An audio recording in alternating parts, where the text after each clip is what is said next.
एक दफा का जिक्र है। एक शहर में दो भाई रहते थे, कासिम और अली बाबा। कासिम अमीर था और अली बाबा गरीब लकड़ी काट कर गुजारा करता था। एक दिन अली बाबा जंगल में लकड़ी काट रहा था। अचानक उसने देखा कि 40 चोर घोड़ों पर आए।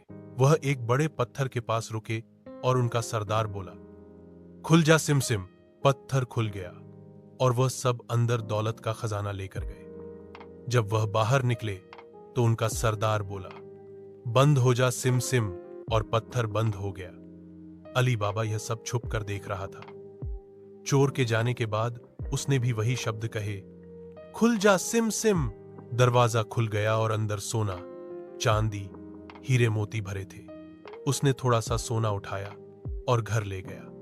जब उसकी बीवी ने सोना तोलना चाहा तो उन्होंने अपने भाई कासिम के घर से तराजू मांगा। कासिम की बीवी ने तराजू पर चिपकाने के लिए तेल लगाया। जब तराजू वापस आया तो उस पर सोना चिपक गया। कासिम को शक हुआ और उसने अली बाबा से सब राज्य जान लिया।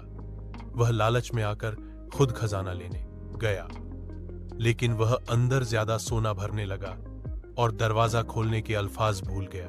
चोर वापस आए तो उसे मार दिया। चोरों ने फिर अली बाबा का राज मालूम करना चाहा, लेकिन अली बाबा की अक्लमंद नौकरानी मर्जीना ने हमेशा अली बाबा को बचा लिया। उसने चोरों के सरदार को भी चालाकी से मार दिया। आखिर में अली बाबा खजाने का मालिक बन गया, लेकिन उसने उसे सिर्फ जरूरत के लिए इस्तेमाल किया। सबक लालच हमेशा बुरे अंजाम तक ले जाता है और अक्लमंदी और ईमानदारी इंसान को कामयाब बनाते हैं।